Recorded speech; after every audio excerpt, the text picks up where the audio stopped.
자, 그러면 한번 시작을 해보도록 하겠습니다.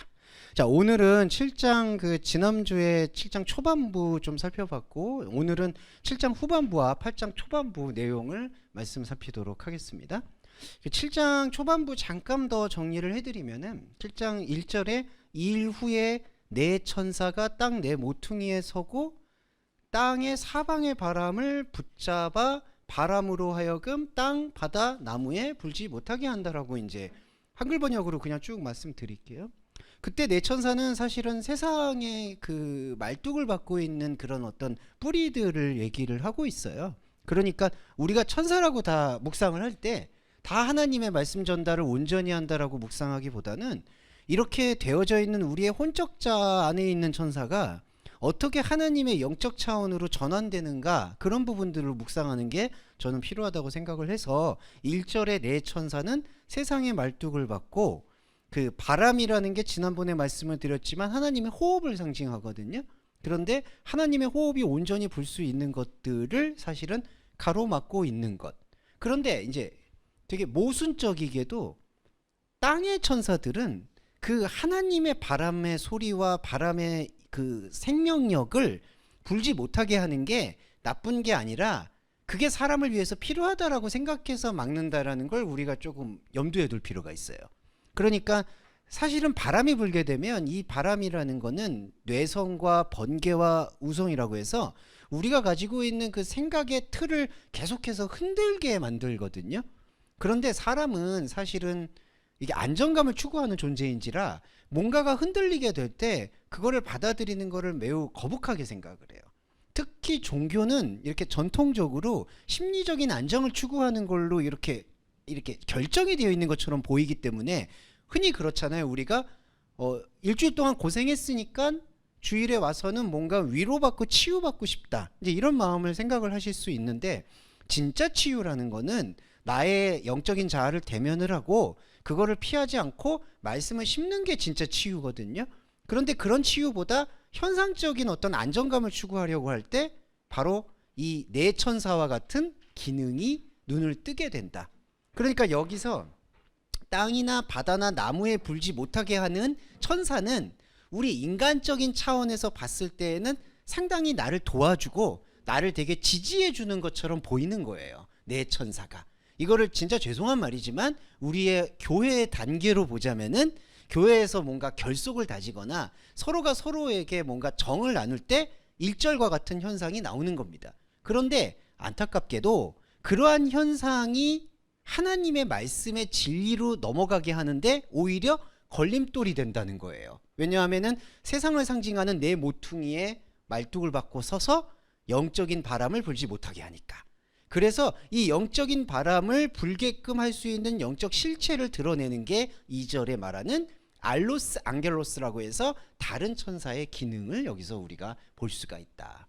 그러니까 쉽게 도식적으로 말씀드리면 1절의 모퉁이에 있는 네 천사는 우리의 혼적 자아가 기대하는 천사고요. 그러니까 우리의 혼적인 자아가 기대하는 하나님, 안정감과 치유를 줄 수 있는 하나님이고, 2절은 진짜 영적인 안정감이 무엇인지에 대해서 조금 힘들지만 바람을 불게 만들어주는 말씀의 본질, 그렇게 이해해 주시면 될 것 같아요.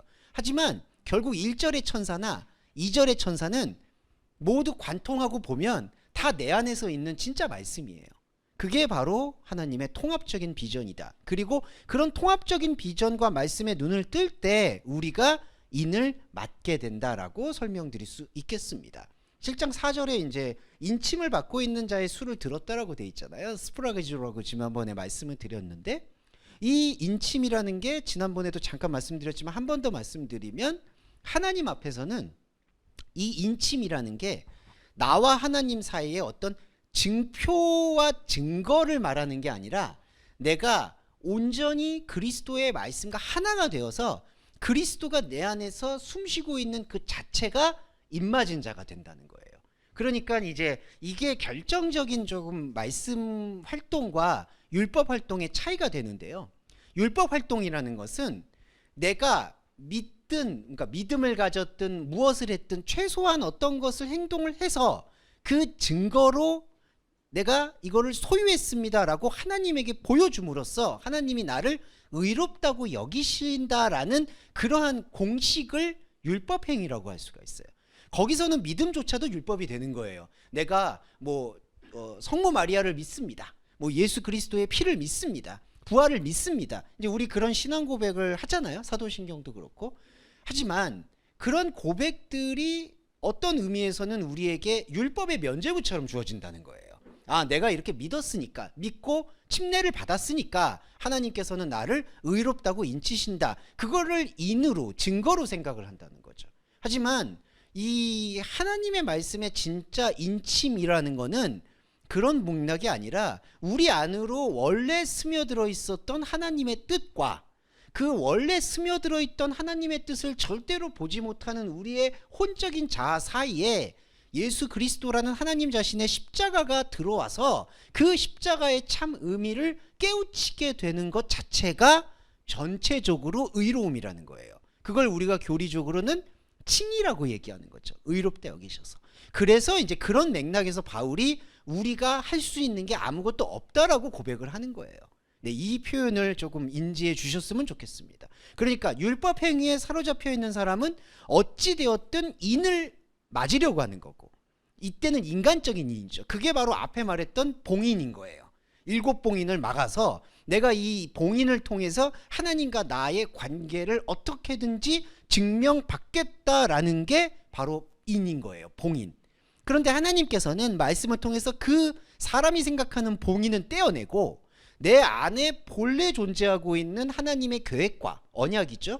그리고 그 계획의 언약을 연결해주는 영적 고리로서의 예수 그리스도, 거기 중에서도 십자가를 깨우치게 해서 우리가 완전한 연결체가 될 수 있도록 하여 주시는 것, 그게 바로 진짜 입맞은 자가 되는 거고, 그 입맞은 자는 아라비아 숫자처럼 몇 명의 개념을 훌쩍 넘어서 있다. 그러니까 여기 말씀드릴 수 있는 14만 4천 명이라는 것은 숫자의, 그러니까 우리가 사람이 생각하고 있는 여러 숫자의 의미로 환원될 수가 없다라는 것을 저번에도 강력하게 말씀을 드렸고, 오늘 다시 한번 새기셨으면 좋겠다는 거예요. 그래서 지난번에 7장 5절과 6절, 7절, 8절에 12지파가 쭉 열거가 됐죠. 그러면서 열거가 되면서 지난번에 말씀드렸던 게 그 지파로부터 나온다라는 의미를 강조하는 거예요. 에크필레스 이유다, 에크필레스 루벤, 에크필레스 갓. 그러니까 이 에크 용법이라는 거는 출애굽 용법과도 같다고 보시면 돼요. 나온다는 얘기입니다. 그러니까 유다 지파 중에 선별돼서 12,000명이란 얘기가 아니라 이게 원어브댐처럼 생각을 한다는 거죠. 여기 많은 사람들이 있는데 그 중에 이렇게 발탁이 됐다, 이런 맥락이 아니라 그러한 지파의 개념 속에, 구약 지파거든요. 그런 구약의 지파의 생각 속에 사로잡혀 있던 것을 복음으로 끄집어내고 있는, 바로 지금 저와 여러분이 이거를 경험하고 있는 거거든요. 머릿속으로 혼으로 인지하면 영이 이게 반응을 보이는 거예요. 그게 바로 14만 4천 명이라는 겁니다. 그러니까 담대하게 말씀드리면 우리 자신이 지금 말씀의 이 인에 대한 인식을 혼으로 했잖아요. 그러면은 이 혼으로 한 것은 우리는 혼으로 끝날 수가 있지만, 이 혼적인 인식은 예수 그리스도의 십자가의 말씀과 접붙여 있기 때문에 이 우리의 혼의 인식이 하나님의 영의 언약을 일깨워서 하나님이 우리를 너가 이제 나와 함께 할 수밖에 없는 존재구나라고 인쳐주신다는 거예요. 이게 말씀의 하나됨입니다. 그러면은 14만 4천 명이 감히가 아니라 마땅히 저희가 들어간다라고 볼 수가 있는 거죠. 들어간다는 말도 넌센스예요. 사실은 구원을 받을 때 14만 4천 명이 되냐 12,000명이 되냐, 이것도 완전히 넌센스입니다. 그런데 그걸 또 어떤 분들은 없다라고 얘기하는데 없는 게 아니죠. 14만 4천 명은 분명히 존재하는데 그거는 숫자라는 아라비아 숫자의 개념과는 상관없이 말씀의 인침을 인지하고 있는 사람, 이게 바로 14만 4천 명이 될 것 같습니다. 자, 이게 이제 지난주까지 저희가 말했던 걸 조금 더 제가 보강드려서 설명을 드렸고, 자, 이거를 또 경험하니까 7장 9절 볼게요. 7장 9절에 이게 또 등장합니다. 이 일 후에 7장 1절에도 이 일 후에, 그래서 이걸 메타타우타라고 표현했죠. 메타 용법이라고 말씀드릴 수 있겠는데 9절도 이 일 후에 내가 보았다입니다. 그러니까 이것도 지난번에 말씀드린 것처럼 그냥 요한이 환상을 보니까 환상이 딱 무슨 영화처럼 끝나고 또 다른 환상이 보인다. 이런 어떤 순진한 게 아니라 2일 후라는 거는 그 14만 4천 명이라는 그 숫자의 의미를 내가 이제 깨우치고 보니라고 보시는 게 정확하다는 거예요. 그러니까 저희가 말씀을 읽을 때, 예배를 읽을 때 이 예배가 무의미가 되지 않으려면은 이 메타타우타라고 이 일의 의미가 무엇인지를 우리가 새길 때 바로 그 다음으로 넘어갈 수가 있는 거예요. 그렇지 않고 그냥 뭉개고 넘어가면은 계시록은 읽을 가치가 없습니다. 냉정히 말씀드려서 이 메타타우타 이거를 깨우치고 인지하고 그 다음으로 가야지 이게 보이는 거예요. 자, 그래서 2일 후에 내가 보니 그 다음에 뭐가 등장하냐면요, 각 나라와 족속과 백성과 방언에서 셀 수 없는 큰 무리가 빛나는 옷을 입고 나온다라고 되어 있습니다. 먼저 설명을 드릴 수 있는 거는, 자, 요한이 뭘 또 이제 확신하게 보냐 하면은 나라와 에드노스, 필러스, 족속, 라오스, 백성, 그 다음에 글로사, 방언을 말하고 있어요. 그런데 이게 중요한 게 뭐냐면요, 나라, 족속, 백성, 방언이라는 것은 아까도 내 모퉁이를 붙잡고 있듯이 사람이 하나님이 없는 상태에서 세우는 모든 활동들을 뜻하고 있습니다. 나라라는 건요, 이게 이방이라는 뜻인데 습관을 뜻해요. 그러니까 정말 안타깝게도 인간은 숨쉬고 있는 것 자체가 습관이에요. 그러니까 밥을 먹고 아침에 눈을 뜨고 움직이고. 그래서 이게 중요한 게 뭐냐면 사실은 우리가 숨쉬고 있는 것 자체가 죄예요. 그러니까 여기서 말하는 죄는 죄를 짓냐 안 짓냐라는 그러한 현상학적 차원의 죄를 얘기하는 게 아니라 나의 존재 자체가 하나님과의 다름의 죄예요, 죄. 그런데 저번에 로마서에서 말씀드렸듯이 내가 하나님과 다르다라는 그 인식을 가지면 이 죄는 죄가 아닌 게 되는 거예요, 로마서에서. 이게 중요하죠. 그래서 바울이 그걸 중요하게 깨우친 건데, 나는 숨만 쉬고 있어도 죄예요. 나쁜 의미나 좋은 의미의 그런 걸 넘어서서 그냥 죄예요. 그런데 이 죄가 하나님과 다름을 인지하는 생명의 도구로서 쓰이게 되면 이 죄는 죄가 아닌 게 되는 거예요. 그런데 그거를 깨우치지 못하고 이 죄를 뭔가 내 의지로 씻어내려고 노력을 하게 되면 그게 습관의 지옥이 되는 거예요. 그러니까 안타깝게도 어머니 뱃속에서부터 분리가 돼서 그리고 뭔가 교육을 받고 삶을 살아가는 이 모든 과정이요, 죄인데 이 죄가 깨우치는 죄가 되느냐, 아니면은 그 죄를 나의 선악과적인 의지로 계속 상쇄하려고 극복하려고 노력하는 죄가 되느냐, 노력하는 죄가 성령 회방죄가 되는 거예요. 네. 왜냐하면은 내 의지로 노력을 하고 내 의지로 뭔가 흠결을 상쇄해 보려고 발버둥 치고, 안타깝지만 교육, 정치, 문화 이 모든 활동들이 그 죄의 카테고리에서부터 자유롭지 못하면 안타깝지만 사람이 볼 때 분명히 선해 보이는 것도 사실은 하나님의 관점에서는 당신을 모르는 상태니까 죄가 되는 거고, 거기서 또 선과 악이 계속 되풀이가 되는 겁니다. 자, 이게 바로 나라를 뜻하는 거예요. 족속은 뭐냐면요, 여러분 민족이라고 표현할 수도 있는데 족속과 백성이라는 게 민족이라고 표현할 수 있는데, 냉정히 말씀드리면 민족이라는 거는 성경 말씀에 우리 그리스도인의 차원에서 말씀드리면 민족은 없어요. 네. 이 이스라엘 사람들도 보면은 혈통이 진짜 단일 민족이냐, 우리 한반도도 단일 민족 얘기하잖아요. 그런데 이거를 단일 민족이라고 얘기하는 게 무언가 우리의 민족 의식을 고취시키니까 단일 민족이다라고 얘기하는 거지, 말씀 앞에서 다 해체되고 보면은 민족이라는 개념은 없습니다. 그런데 왜 민족, 족보가 등장을 하느냐? 이게 바로 하나님의 믿음 행위와 완전히 상반되는 걸 보여주는 우리 인간의 한계예요. 그러니까 아브라함에서부터 이 족보가 계속 내려온다라고 보잖아요. 그래서 우리가 오해하는 게 히브리서 보면은 아브라함이 그렇고 다윗이 믿음의 조상이구나 얘기하잖아요. 그런데 히브리서에서 믿음의 조상이라고 얘기하는 거는 뭐냐면은 그 사람이 하나님의 믿음을 회복한 사람, 곧 사람의 족보에 기대지 않고 그 족보는 돌들로도 족보가 될 수 있다라는 사실을 고백한 사람, 그래서 믿음의 조상이라고 얘기를 하는 거예요. 그러니까 조상이라는 게 개념이 다른 거죠.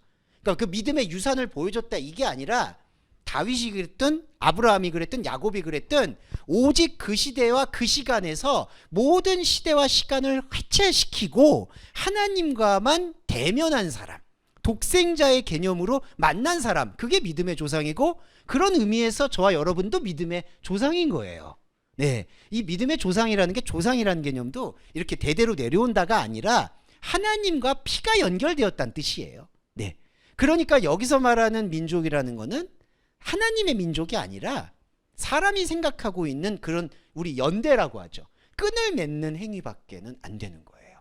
자, 세상을 살면서 연대는 필요해요. 당연하죠. 그런데 우리가 말씀의 그리스도인이라면은 그 연대 이전에 아무 연대, 아무 연고가 없이도 하나님 앞에서 말씀으로 흐를 수 있는 숨을 쉬는 게 장착이 되어 있어야 된다는 거예요. 이게 영적 체질이고, 이 영적 체질이 돼야지 현상에 가서 연대를 하든 민족을 만들든 무엇을 보든 가치가 비로소 생긴다는 겁니다. 그 이전에는, 그리고 앞으로도 아무 가치가 없는 거예요. 솔직히 족속, 백성. 그리고 방언은 뭐냐면요, 이게 무서운 건데, 제가 오늘 요 네 가지 개념이 내 모퉁이이기 때문에 좀 자세히 설명을 드리면, 자, 우리도 지금 성경을 읽지만 이 성경도 사실은 하나님의 말씀이라고 보기는 어려워요. 냉정히 말하면. 이거는 지금 하나님의 성령의 영감을 받은 기록자가 썼지만, 요한이 썼지만, 이 단어가 뭐죠? 이 단어는 안타깝게도 나라, 민족, 백성에서부터 파생되어 나온 거예요.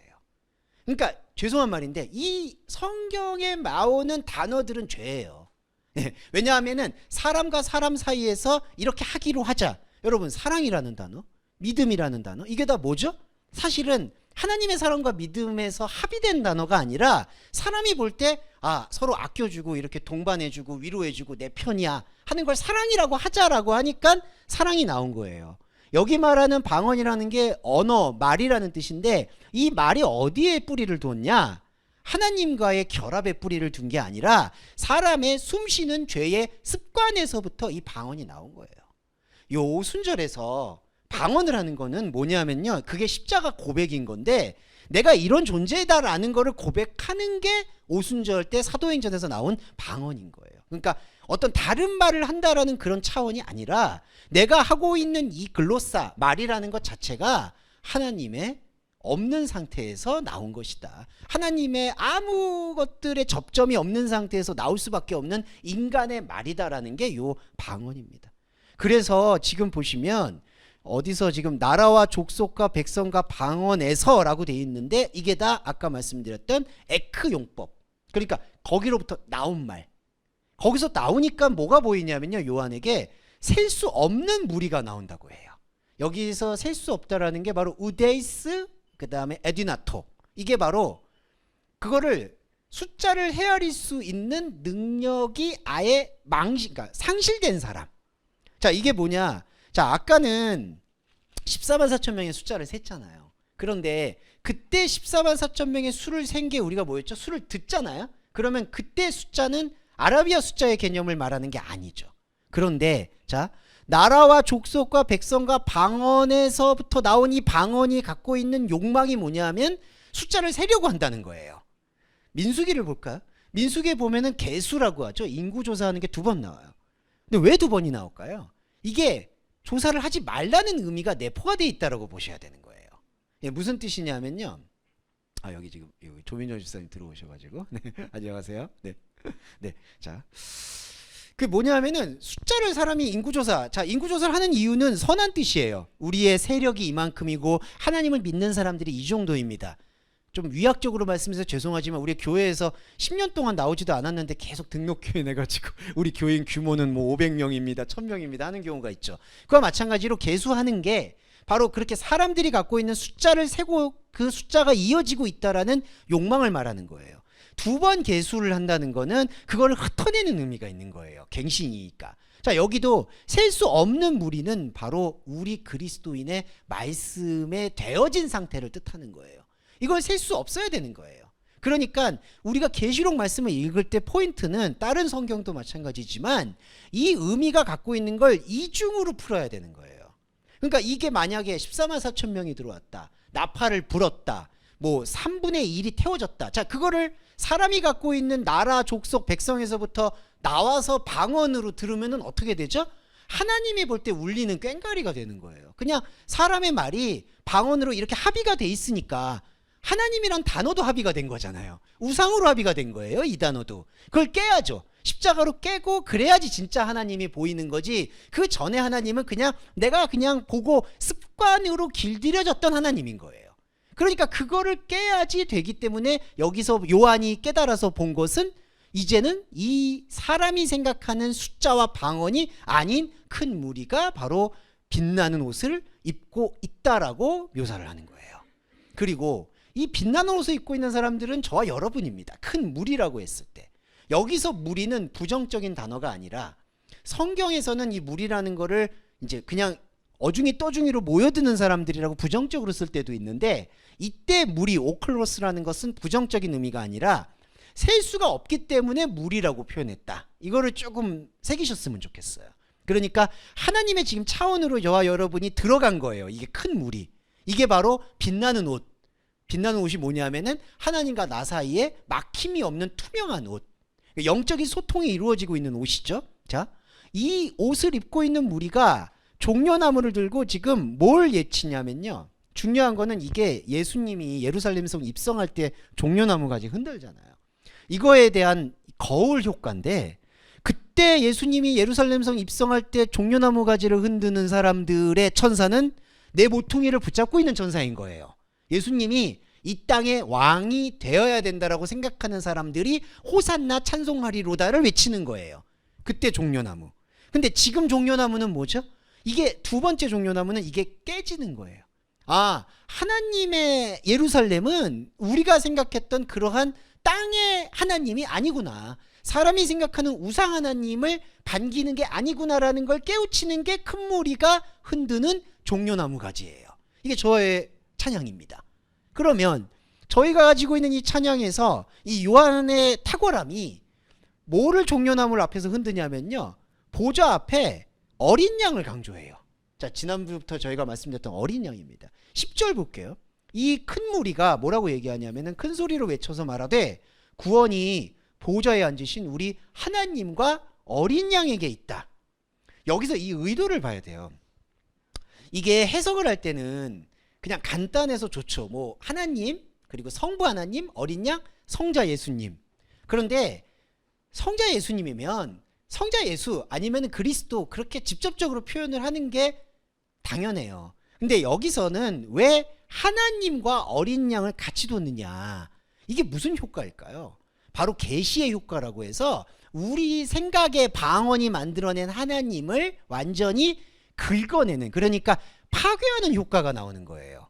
왜냐하면은 하나님하고 어린 양이 대등접속사가 쓰여서 동등하게 쓰입니다. 하나님과 어린 양. 근데 지난주에 어린 양을 제가 뭐라고 말씀드렸냐면은 바로 이사야서에서 말하는 흠모할 게 없다는 거. 그러니까 사람이 뭔가 어떤 거로도 쓸모가 없는 상태를 어린 양이라고 얘기하는 거예요. 자, 하나님과 어린 양을 이렇게 동등하게 뒀다라는 거는 지금까지 내가 생각해왔던 나라로부터 나온 방언을 내려놔야 된다라는 것에 대한 영적 주문이라는 거예요. 하나님과 어린 양.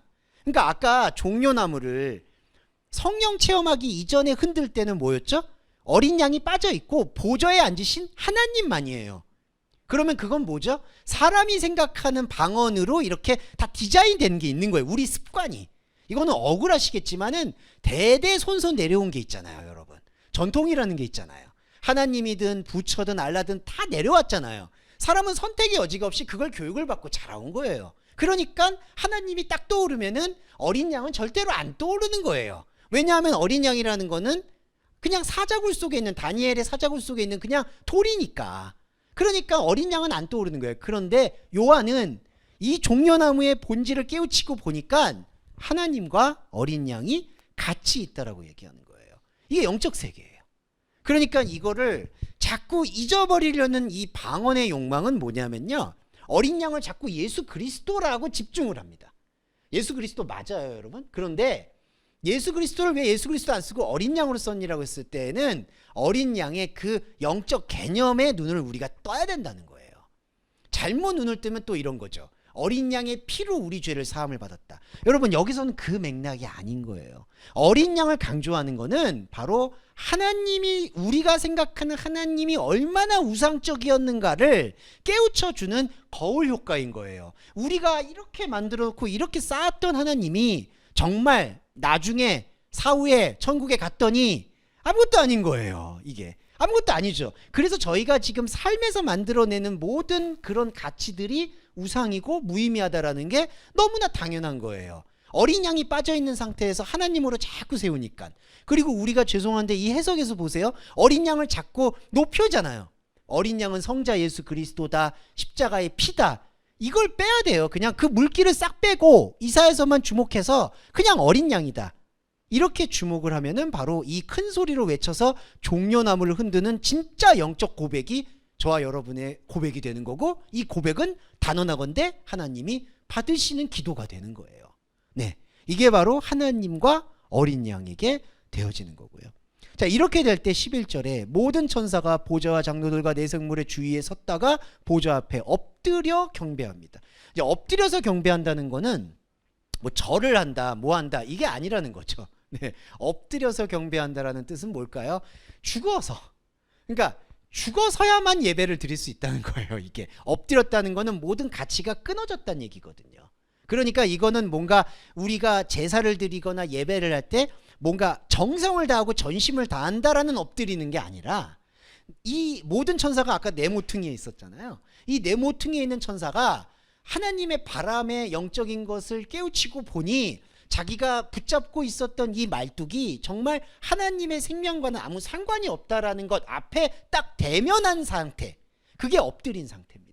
그러니까 저와 여러분도 진짜 기도가 나온다 그러면 바로 이 상태가 돼야 된다는 거예요. 그리고 지금 저와 여러분은 감히 말씀드리지만 이 상태인 거고, 엎드렸다는 걸 죽었다는 걸로 인지를 해야 돼요. 그래서 여러분, 기도는 말이 없는 거예요, 솔직히. 그러니까 우리가 말씀을 듣고 흐르는 것 자체가 프로시코마이예요. 이게 예배, 기도, 금식, 찬양이에요. 그 다음에 이제 그런 어떤 우리의 종교 감정들이 이제 이런 것들을 서포트해 주는 거고, 본질적인 기도는 방언으로부터의 해방인 거예요. 그러니까 여기서 엎드려서 경배했다는 것은 사실상 현상적으로는 아무것도 하지 않았다는 것과 같은 얘기예요. 자, 그런데 12절에서 이게 나오죠. 찬송과 영광과 지혜와 감사와 존귀와 능력, 이런 것들을 자꾸 이제 연상을 하다 보니까 이렇게 뭔가 엎드려서 경배하면서 뭔가 말을 한다, 이렇게 생각하시는데, 지지난주에 계속 말씀드렸던 이 요한계시록에서 고백하고 있는 게 바로 영광과 존귀죠. 그렇죠. 12절에서도 보시면 독사와 팀의 존귀가 나오죠. 이거 지지난주에 한번 말씀을 드렸기 때문에 이거는 바로 우리의 십자가 고백이다라는 것을 말씀드릴 수 있겠고, 그 다음에 좀 더 시간이 가지만 말씀드릴게요. 13절에 여기서 이제 또 장면이 바뀌면서, 자, 우리의 자아 중에 한 명이 나옵니다. 이게 바로 프레스비테론, 장로입니다. 지난번에 말씀을 드렸지만 장로라는 거는 두 가지 의미죠. 죄송합니다. 그냥 늙은이는 두 가지 의미죠. 기억하시겠지만 하나는 언제 죽어도 아쉽지 않을 사람. 네. 이게 꼭 시간의 그런 의미만이 아니라 젊은 사람이든 어르신이든 다 이 마음이 있죠. 사실은 내가 어떤 의미에서는 나쁜 의미가 전혀 아니고, 어떤 의미에서는 내가 이 모든 것들이 포기되어도 별로 아쉬울 게 없다. 사실 그렇습니다. 사실 우리가 뭘 한다고 해도 그게 크게 의미가 있는 거 아니잖아요. 어떤 걸 내려놔도 아쉬울 게 없는 게 긍정적인 의미. 그러니까 말씀을 수용할 수 있는 상태의 장로이지만, 또 한편으로는 뭐가 있다고 말씀드렸냐면은 아까 그 습관, 에드노스. 사람이 태어나서 그거 있잖아요. 처음에 젊었을 때는 진보가 됐다가 나중에 나이가 들수록 보수가 된다. 이게 왜 그러냐면은 아시겠지만 점점 자기가 익숙했던 습관이 규칙이 되고 원칙이 되고 율법이 되는 거예요. 그게 장로예요. 그러니까 이게 공존하고 있는 거예요. 13절 보시면 장로 중에 하나가 응답해서 말하되, 그러니까 말을 듣는 나도 장로인 거고 내 안에 또 장로가 있는 거고, 그러니까 영적 자아와 혼적 자아의 지금 대화라고 보시면 돼요. 그래서 이 장로가 뭐라고 묻냐면, 이 빛나는 옷 입은 자들이 누구며 어디서 왔느냐라고 얘기를 해요. 여기서 어디서 왔냐라는 이 뜻은 뭐냐면요, 어디서 훈련받았느냐, 출처가 어디냐라는 걸 묻는 거예요. 이거 그런 거 있죠. 예수님 왔을 때 제자들이나 사람들이 저 사람이 나사렛에서 왔는데 어떻게 선한 것이 날 수 있냐. 그게 누구였더라? 나다니엘. 하여튼 제가 이렇게 이름과 장절을 기억을 못하는 이런 거 설교하면 진짜 목사님들이 맨날 혼내시는데 장절도 기억 못하고 사람 이름도 기억 못하면 뭐 어쩌자는 거냐. 그렇지만 변명하자면 방언이 중요한 게 아니다. 지금 우리는 그 의미가 중요한 거다라는 걸로. 그러니까 어디서 왔느냐. 포덴 엘돈 이 얘기는 의도는 그 사람 출처가 어디냐. 그러니까 빛나는 옷을 입은 그 셀 수 없는 무리들은 그럼 어디서 온 거냐. 자, 이 의미는 두 가지가 있어요. 우리 안에 있는 장로는 혼적자거든요. 혼적자는 뿌리를 찾으려고 해요. 그러니까 이 사람이 지금 보좌에서 종려나무 흔드는데 이게 도대체 어디서부터 온 건지, 그러니까 믿음의 조상으로부터 온 건지 뭐 족보로부터 온 건지 자꾸 그거를 물으려고 한다는 거죠. 그러니까 이걸 묻는데 왜 묻냐. 이 질문이 중요한 게 물었는데 질문을 했는데 안 보이는 거예요. 그러니까 뭐 다윗의 뿌리든 뭐든 찾아야 되잖아요. 근데 이 장로가 찾았는데 그게 안 보이니까 이 빛나는 옷을 입은 사람들은 도대체 어디서 왔느냐. 근데 여러분 이 장로도 나고 대답한 사람도 나예요. 여러분이에요. 여러분 안에 이 질문에 대해서의 답변이 이제 복음의 중심이 되는 건데 14절에 내가 말하되 내 주여 당신이 알리다니. 이게 주여가 누굴까요? 내 안에 본래 계시는 하나님의 영적인 생명이에요. 내 주여. 그랬더니 이 주님이 나더러 말씀하시되, 이게 요한한테 말하고 우리한테 말하는 거죠. 큰 환난에서 나오는 자들인데 어린 양의 피에 그 옷을 씻어 희게 하였다라고 되어 있습니다. 자, 여기서부터 조금 더 설명을 드릴 부분이 생기는데, 네, 이게 설명이 약간 복잡하니까 조금 이제 집중해서 들어주시면 좋겠어요. 자, 큰 환난으로부터 나온다고 해요. 큰 환난. 근데 여러분 이때 환난이라고 했을 때 그냥 환난이 아니라 큰 환난이라는 거는 영적인 환난을 뜻한다고 보시면 좋습니다. 그러니까 육체적으로 받게 되는 그때 당시에 네로 황제라든지 뭐 그런 핍박을 얘기하는 게 아니라 내가 정말 영적으로 깨우치고자 할 때 나타나는 지진 현상. 그게 바로 큰 환난에서 나오는 거예요. 자, 근데 큰 환난에서부터 나온다라는 것은 하나님의 말씀의 본질을 지금 깨우친다는 건데, 그 본질을 깨우치는 사람이 그 본질에 소통을 할 수 있는 영역이 어디 있느냐. 세상에서 나오는 그 민족에서부터 나왔던, 나라로부터 나왔던 그 글로사 방언이 아니라 어린 양의 피 아니라는 거예요. 여기 보시면 어린 양의 피라는 게 엔토 하이마토 투 아리누인데, 여기도 이제 중요한 게 어린 양의 피라고 얘기했을 때 그거를 제물의 피로 생각하는 경향이 좀 많아요. 그러니까 어린 양이 피 흘려서 옷을 씻게 했다.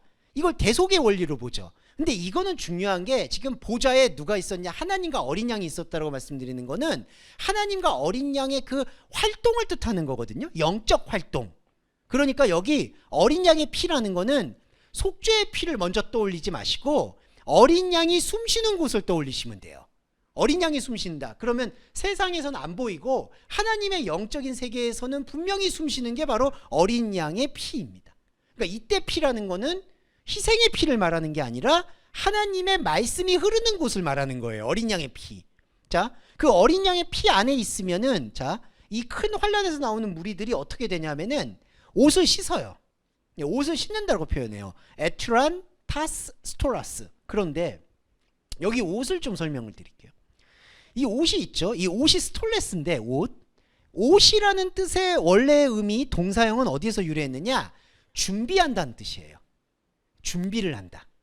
자, 그러면은 준비를 한다라는 게 뭐냐면요. 자, 준비는 뭐죠? 사람이 목적을 가지고 뭔가를 대비하고 세팅하는 거를 준비한다라고 말해요. 옷을 입는다라는 건요, 사람이 무언가를 준비하는 거고, 안타깝지만 그 준비하는 것 자체가 하나님의 생명으로부터 나온 게 아니라 그 사람이 가지고 있는 그 족보 있었죠. 아까 그 세상에서 나온 습관, 그 습관에서부터 나와서 미래를 대비하고 준비하려는 게 바로 이 옷이에요. 그런데 보세요. 어린 양 안에 있는 옷을 씻어 희게 하겠다. 이 씻었다는 얘기는 그거를 완전히 세탁을 해버렸다는 얘기예요. 말소시켰다는 얘기입니다. 그럼 뭐냐면요, 옷을 씻었다라는 얘기는 사람이 습관으로 준비하고 있었던 모든 준비들을 다 말소시켰다는 거예요. 어디 안에서는? 어린 양의 피의 영역 안에서, 하나님의 생명 영역 안에서는 사람이 준비하고 있는 모든 준비를 바로 말소시켰다라고 보시는 게 바로 어린 양의 피에 그 옷을 씻어 희게 하였다, 빛나게 하였다라는 뜻이 되는 겁니다. 자, 이 부분이 약간 복잡했지만 다시 풀어드리면 14절에 13절에서도 갈게요. 내 안에 장로가, 그러면 이 빛난 옷을 입고 있는 영적인 존재들은 어디서 왔습니까? 라고 물어요. 이건 저와 여러분의 물음이기도 해요. 이거는 그러면은 믿음의 조상으로부터 왔습니까? 더 중요한 거는 예수 그리스도의 피로부터 온 겁니까? 여기서 말하는 피는 생명피를 얘기하는 게 아니라 사람이 생각하는 교환으로서 예수님 피 흘려서 내 죄를 사함받았어. 교환의 피가 아니잖아요. 지난번에도 말씀드렸지만. 자, 그거를 묻는 거예요. 13절에서. 그런데 14절에서는 내 주여라고 얘기해서 내 안에 있는 영적인 자아한테 이거를 피드백을 돌려요. 내 주여. 그러면 내 주여라는 내 안에 있는 영적 자아가 답변을 한 게 뭐냐면은 영적인 환란을 통과한 자들, 이게 우리 안에 있는 말씀체이죠. 이 말씀체가 영적인 환란을 통과했는데 이 영적인 환란을 통과한 이 존재들은 바로 아무것도, 사람의 눈에 볼 때 아무것도 아닌 어린 양의 피, 곧 생명의 흐름 안에서, 어린 양의 피 안에서 자기가 지금까지 준비해왔던 그 습관들, 그걸 모두 말소해도 두려움이 없는 사람들이다. 그러니까 이게 이제 저와 여러분 안에는, 죄송한데 투 트랙이라고 얘기 드릴게요. 두 자아가 사는 거예요. 하나의 자아는 준비하는 자아예요. 이걸 거부하는 게 아니에요. 저와 여러분은 직장을 다니기도 하고 일을 준비하기도 하고 무엇을 하고 항상 옷을 입고 있어요. 이게 하나의 자아예요. 그런데 여러분이 이 자아를 거부하라는 게 아니에요. 이걸 거부하는 거는 잘못된 종교성이에요. 그 자아, 세상 일은 세상으로 사는 거예요. 자, 그런데 여기서 말할 때 이 세상에서 붙잡지 못하는, 세상의 방언이 이렇게 획득하지 못하는, 만들지 못하는 완전히 다른 영역에 하나님의 옷이 있다는 거예요. 하나님의 진짜 옷은 투명한 옷인데 그 옷은 세상에서 준비하는 것과는 전혀 상관없이 어린 양의 피 안에서 흐르고 있는, 본래 있는 창세전의 하나님의 자리라는 거예요. 그러니까 결국 그 얘기를 하기 위해서 이 부분을 계속 강조해서 얘기했다. 제가 이 말씀을 강조드리는 이유는 말씀의 정확한 인식 때문입니다. 14절 후반부에 어린 양의 피로 그 죄를, 옷을 씻어서 빛나게 했다라는 그런 의미를 만약에 표면적으로 받아들이면 어린 양이 또 제물의 피가 되는 거예요. 아, 제물에서 흘린 어린 양의 피를 잡아서 그 피로 옷을 씻어서, 그걸 이제 피 묻은 옷이라고 얘기하잖아요, 자꾸. 그러니까 십자가 보혈로 옷을 입어서 빛나게 했다. 자꾸 그렇게 인식을 하게 되면은 십자가의 복음의 본질로 못 들어가는 거예요. 여기서 복음의 본질은 어린 양은 흠모할 만한 게 아무것도 없는 영역, 그러니까 완전히 세상과는 다른 영적 영역을 말하는 거고, 그 영적 영역 안에서 봤더니, 자, 영적 영역에 영적 자아가 내가 있고 혼적 자아에 내가 있잖아요. 혼적 자아의 주원규가 열심히 뭘 준비해서 옷을 입었잖아요. 그런데 영적 자아 안에서 이 옷들을 보니까 이 옷은 진짜 예복이 아닌 거죠. 그러니까 이게 말소가 되는 거예요. 그런데 말소가 되고도 벌거벗겨지고도 부끄러움이 없는 상태가 바로 어린 양의 피 안에서 있는 상태라는 거예요. 이게 바로 창세기에서 말하는 부끄러워하지 않는 상태예요. 이게 영적 회복이에요. 그게 바로 14절에 어린 양의 피 안에서 그 옷을 씻어 빛나게 하였다라는 의미로 보시면 되겠습니다.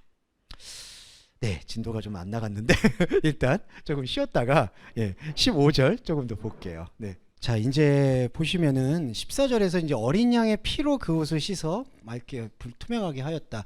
제가 이런 부분들을 계속 강조해서 말씀드리는 부분은 의외가 아니라 이 피를 흘렸다라는 그 개념이 성경에서 너무나 자연스럽고 당연하게 해석이 돼서 그래요. 그러니까 지금까지 구약을 보면은 말할 것도 없이 계속 제사가 나오기 때문에 이제 그런 부분들을 우리가 계시록을 보면서만큼은 조금 벗겨내고 생명의 영역을 확보해야 되기 때문에 그렇게 조금 말씀을 드렸고요. 15절을 잠깐 볼까요? 15절이 이제 조금 이제 되게 압권인데 제가 아름답게 생각하는 말씀인데, 그러므로 그들이 하나님의 보좌 앞에 있고, 이제 셀 수 없는 무리들, 우리 안에 있는 영적 자아들입니다. 영적 자아들이 하나님의 보좌. 근데 이 보좌도 사람이 생각하는 그런 금과 은이 있는 곳이 아니겠죠. 생명의 보좌예요. 그 보좌 앞에 있고, 그 다음에 그의 성전에서 밤낮 하나님을 섬긴다라고 표현을 합니다. 근데 여기서 이제 중요한 거는 하나님의 성전에서는 낮과 밤이 없어요. 여러분. 이 낮과 밤이라는 의미는 뭐냐면요. 차이와 통합입니다. 그러니까 무슨 뜻이냐? 밤은 보지 못하는 상태를 뜻하고요. 그러니까 낮이라는 게 같이 붙어 있을 때 그래요. 헤메라하고 니코스의 요 의미인데 밤이라는 거는 낮에 보여졌던 게 지금 없는 상태.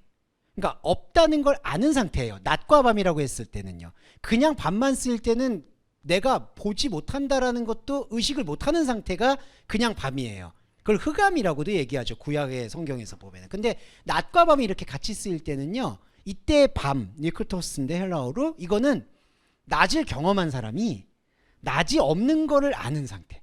아, 지금 빛이 없구나. 끊어졌구나. 낮은 뭐냐면요. 이 빛이 없는 상태를 자각하면서 빛을 느끼는 상태. 이게 바로 낮과 밤이에요. 그러니까 하나님의 성전은요. 하나님의 성전 안에서는 물리적인 활동이나 천체나 이런 게 필요가 없거든요. 그러니까 낮과 밤이 필요 없어요. 하나님의 말씀 자체는. 그런데 우리한테는 낮과 밤이 필요하다는 거예요. 왜 그럴까요? 우리는 하나님과 다르면서 하나님과 하나이기 때문에.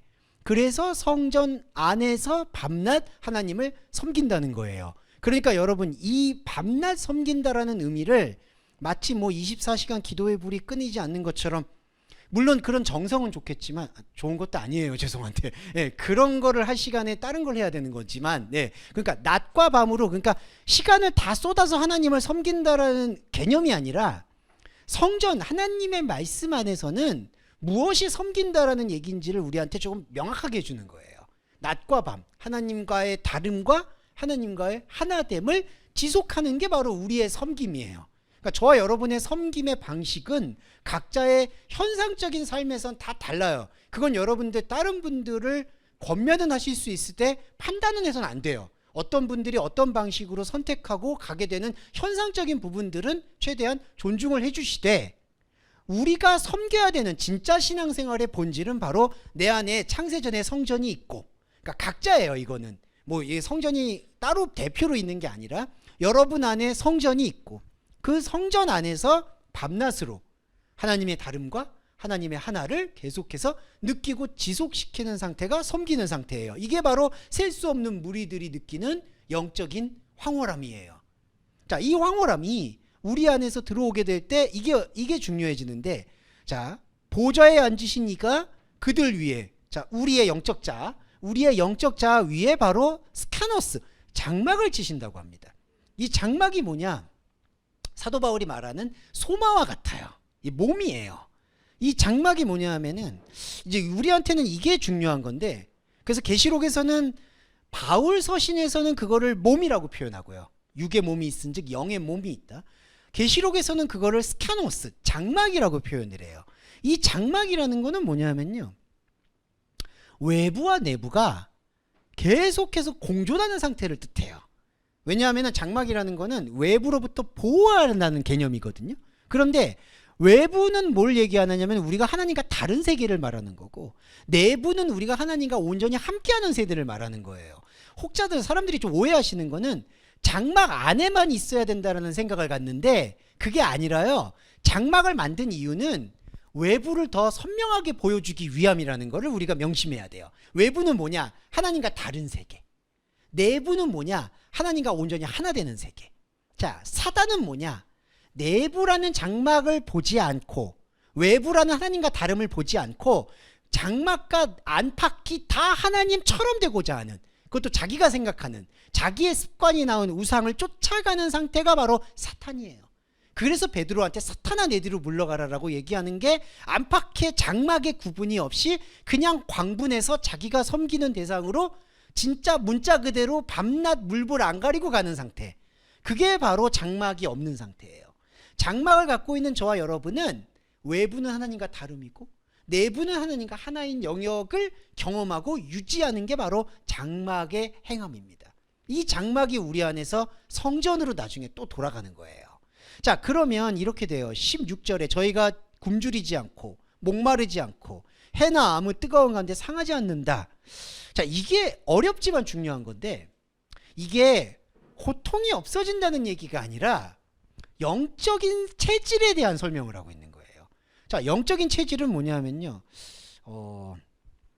이게 좀 뭐라고 설명드리기 참 어려운 건데요. 자, 굶주리지 않고 목마르지 않고 해가 아무 기운이 상하지 않는다라는 게 이게 만족이 된다라는 느낌은 첫 번째 아니라고 보셔야 돼요. 그러니까 무슨 뜻이냐? 더 이상 굶주리지 않는다 그런 걸 반대로 생각하면 뭐죠? 더 이상 풍요롭다.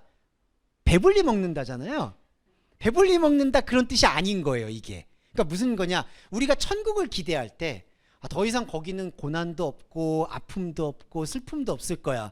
우리가 이제 망자를 떠나보내시거나 할 때 자꾸 그런 마음의 위로를 하잖아요. 하지만 그거는 감정의 위로지 말씀에서 얘기할 때는요.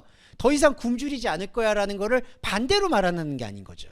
그러니까 자, 굶주리다 목마르다 해나 아무 뜨거운 것이 다 어디에서 기인했느냐? 방언에서 기인했다는 거예요. 이게 정말 무서운 건데 아까 제가 숨쉬는 게 죄라고 했죠.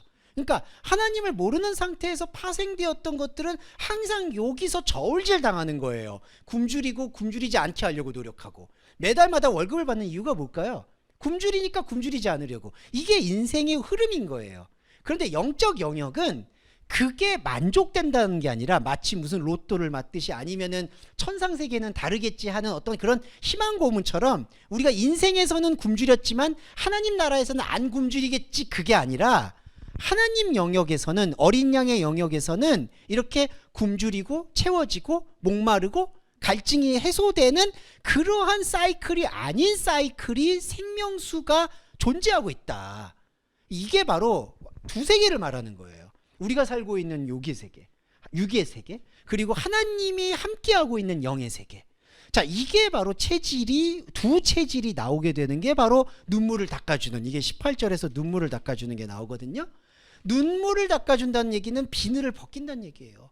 그러니까 이때 눈물을 닦아주신다는 거는 조금 기대하셨 것들을 깨뜨려서 죄송한데 우리가 인생사에서 더 고생 많았지, 내가 예수 하나님이다, 내가 씻어준다, 그런 게 아니라는 거예요. 그건 우리가 기대하는 거고, 그거는 그냥 우리가 사랑하는 뭐 남편분이라든지 아내분이라든지 뭐 아니면 거기서 위로를 받으시면 되는 거고, 자녀한테. 근데 제가 자꾸 회의적으로 말씀드려서 이 자녀가 때로는 위로가 좀 안 될 때도 있고, 네, 부모님이 때로는 위로가 안 될 때도 있지만 그래도 전반적으로 위로 되시죠? 예, 그러니까 죄송해요. 네. 그리고 이제 남편과 아내 위로 되죠, 당연히. 예, 그러니까 죄송해요. 인간 삶에서의 눈물은 거기서 닦고요. 여기서 눈물을 닦는다는 거는 그 바울이 비늘이 덮여졌다, 씌워졌다, 비늘이 벗겨지잖아요. 비늘을 벗긴다는 뜻이에요.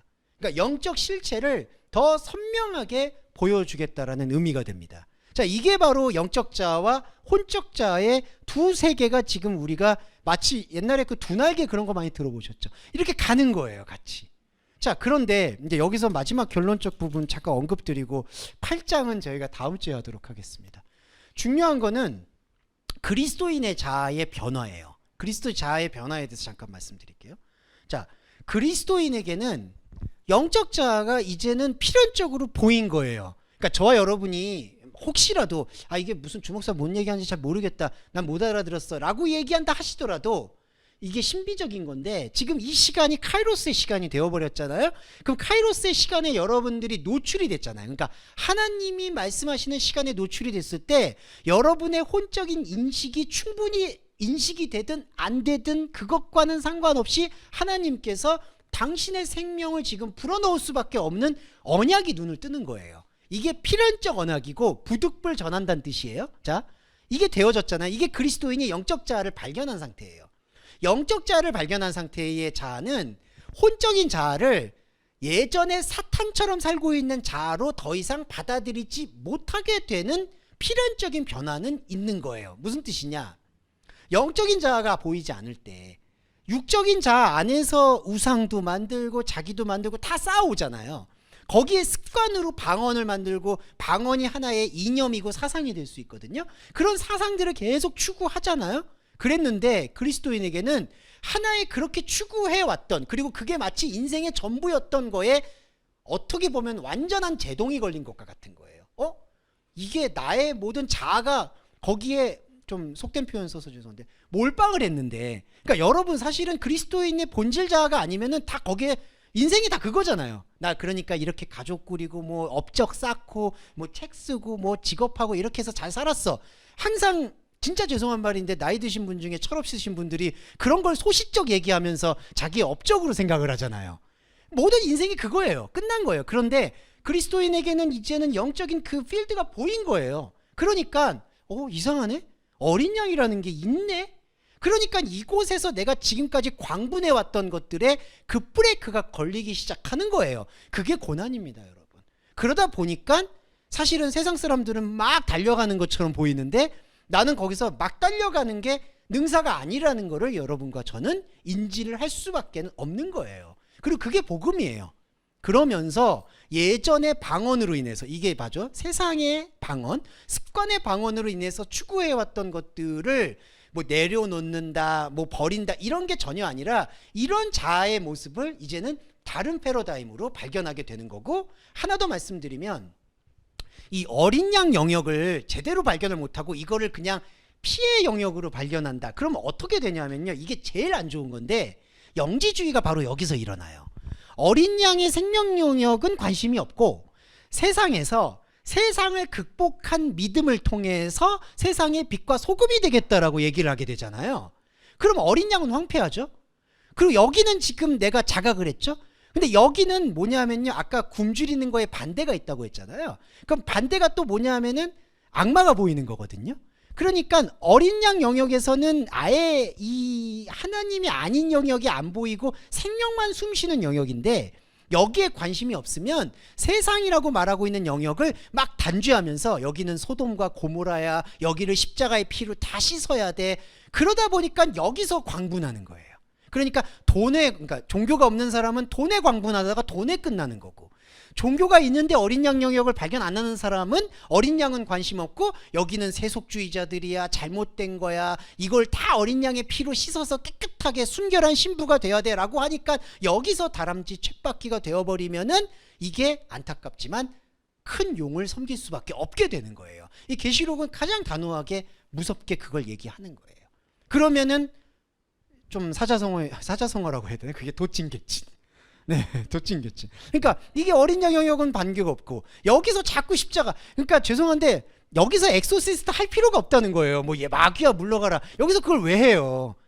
이게 자기가 이게 왜 답답하냐면요, 자꾸 여기서 이제 마귀야 물러가라 하잖아요. 자기가 마귀가 되어가요. 이게 그거 아시죠? 자꾸 제가 악마화를 하잖아요. 대상화를 하고. 그러면 자기도 모르게 거기에 물이 들어가요.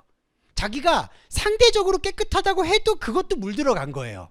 저 사람들은 타락한 사람들이고 더러운 사람들이야, 나는 더럽지 않아. 그렇게 생각하는 것도 뭐죠? 증거가 그 사람들이 더러우니까 자기가 깨끗하게 보는 거. 이 다람쥐 쳇바퀴 되는 이게 바로 개미지옥이고 끝없는 불이에요. 끊이지 않는 불. 이거 지옥입니다. 자, 그리스도인은 이렇게 영역을 발견했죠. 그리고 이제 내 얘기가 길어졌는데 1분만 말씀드릴게요. 자, 이게 제일 더 중요한 건, 자, 이제 이렇게 가는데 우리는 지금 육신 수완이 있잖아요. 수명이 있잖아요. 내려놓잖아요. 그럼 그리스도인은 어떻게 되는 거냐? 그리스도인의 진짜 축복이라는 거는 이 영적인 영역이 눈을 떴잖아요. 하나님께서 우리가 잘하든 못하든 이거를 삼아 주셨잖아요. 그러면은 이 육신이 내려놓게 되면은 혼적자는 죽는 게 없거든요. 그럼 혼적자가 눈이 떴을 때 로마서에서 접붙임 비유 있죠. 이 혼적자가 방황하게 되거나 하나님처럼 되고자 하는 욕망의 자아가 되는 게 아니라 하나님의 영역과 함께했던 그 영적 자의 영역과 접붙임이 돼서 새로운 몸이 되는 거예요. 그리고 어떤 분들은 새로운 몸이 되면은 완전히 하나님처럼 된다고 생각하는데 그게 아니라요, 여기에 몸을 내려놓고 새로운 몸이 되면 거기서도 나와 하나님의 차이와 하나를 느끼면서 그때에는 하나님과 나 사이에 막힘이 없이 온전히 소통을 하면서 생명을 지속한다. 그게 천국이에요. 네, 그러니까 이게 완전한 천국이에요. 근데 지옥은 뭘까요? 육신의 옷을 입은 건 진짜 복이에요. 왜냐하면은 이게 뭔가 유한함을 느끼잖아요. 그러니까 이 다름의 복음을 인지라도 하거든요. 그런데 육신의 옷을 내려놓으면 어떻게 되느냐? 그 혼적 자는 죽지도 않고 끝나지도 않고 소멸되지도 않고 영적인 자하고 이게 커넥팅이 안 되니까 영적인 자는 그러니까 상실이 돼버린 채 계속해서 떠돌면서, 이 떠돈다는 거는 자기 안에 욕망을 불태우면서 계속해서 가는 거예요. 그게 바로 하나님처럼 되고자 하는 상태인 거예요. 근데 그게 끝나느냐? 끝나지도 않아요. 크로노스라는 게 끝까지 가는 거예요. 지옥입니다. 이게 시간이 여러분 그렇게 간다고 생각을 해보세요. 그러면 어떻게 될까요? 거기서는 서로가 서로를 물고 뜯겠죠. 왜냐하면은 아까도 말씀드렸듯이 내가 악마가 아니려고, 내가 마귀가 아니려고 마귀인 사람을 찾고 마귀인 존재를 찾아서 내가 이기려고. 그러면 저 사람은 그 사람, 상대는 또 내가 마귀로 보이고 내는 저 사람이 마귀로 보이고, 이게 지옥이에요 계속. 그러니까 종교가 거기서 홍위병 노릇을 하면 안 되는 거예요. 그러니까 들러리를 서면 절대로 안 되는 거예요. 예, 그래서 우리가 제가 오늘 조금 이 강조했던 부분은 어린 양의 영역을 절대적으로 발견을 해야 된다. 그리고 계시록을 읽는 거는 그 목적 이상 이하도 없어야 돼요. 그래야지 생명나무 길이 열린다는 겁니다. 네, 이렇게 좀 생각을 해주시면 좋겠습니다. 그래서 마지막으로 눈물이나 한탄이나 위로는 그냥 저희가 같은 교회에서 같이 이렇게 나눌 수 있는 거고, 그렇지만 말씀에서 눈물을 씻는다라는 바른 의미를 우리는 꼭 새기고 가야 된다. 이렇게 말씀을 드릴 수 있겠습니다. 네, 오늘 고생 많으셨고요. 예, 배려의 기도와 그리고 정리기도 그리고 주기도문으로 예배 마무리하겠습니다. 사랑하는 하나님, 감사합니다. 주님을 믿고 그리고 보좌 앞에 앉은 어린 양과 하나님 앞에서 종려나무를 흔드는 진정한 가치를 배웠습니다. 우리가 예수님이 흘리신 십자가의 피와 희생을 존중하지 않는 게 아닙니다. 정말 아프셨고 힘들 거라는 거 모르지 않습니다. 그러나 진짜 예수님께서 역사적으로 흘리셨던 그 피가 의미가 있으려면 십자가의 바른 의미, 내 안에 살아 숨쉬는 창세전의 어린 양이 역사해야 된다는 것에 또한 눈을 뜨게 됩니다. 거룩하시고 감사하신 하나님, 동서말씀교 교회 여러분들이 세상의 풍파에 여러 가지로 시달리고 있는 것은 어쩔 수 없는 일이라고 고백합니다. 그러나 이 세상의 풍파가 여러 가지로 얽매인다 하더라도 영적 자아를 발견한 동서말씀교 교회 여러분들은 생명의 차원 안에서 달라짐을 경험할 수 있도록 축복해 주시기를 소원합니다. 경제적인 어려움이 생겼다라면 그 경제적인 어려움이 최소화될 수 있도록 기회와 상황과 관계를 배려해 주시고, 또한 인간관계에서 여러 가지 어려움을 겪고 있다면 그 인간관계를 끊든지 거리를 두든지 아니면은 좋은 계기로 화해가 되어서 원만하게 지낼 수 있는 배려와 장치들이 마련될 수 있도록 배려해 주시고, 마지막으로 건강이 악화되거나 좋지 않다라면은 좋은 의학과 의술, 단계, 사람, 관계를 만나서 그러한 의료적인 치료가 병행될 수 있도록 축복해 주시기를 간절히 소원합니다. 그러함으로써 우리 동서말씀교회 교회 여러분들이 하나님의 어린 양 영역과 말씀을 보는 거에 있어서만큼은 더 간절해지고 더 정확해지고 더 선명해질 수 있도록 배려해 주시기를 간절히 소원하며 예수 그리스도의 이름으로 기도드립니다. 아멘. 주기도문 함께 하겠습니다. 하늘에 계신 우리의 아버지여, 이름이 거룩히 여김을 받으시오며 나라에 임하옵시며 뜻이 하늘에서 이룬 것 같이 땅에서도 이루어지이다. 오늘날 우리에게 일용할 양식을 주옵시고 우리가 우리에게 죄 지은 자를 사하여 준 것 같이 우리의 죄를 사하여 주옵시고 우리를 시험에 들게 하지 마옵시며 다만 악에서 구하옵소서. 대개 나라와 권세와 영광이 아버지께 영원히 있사옵나이다. 아멘.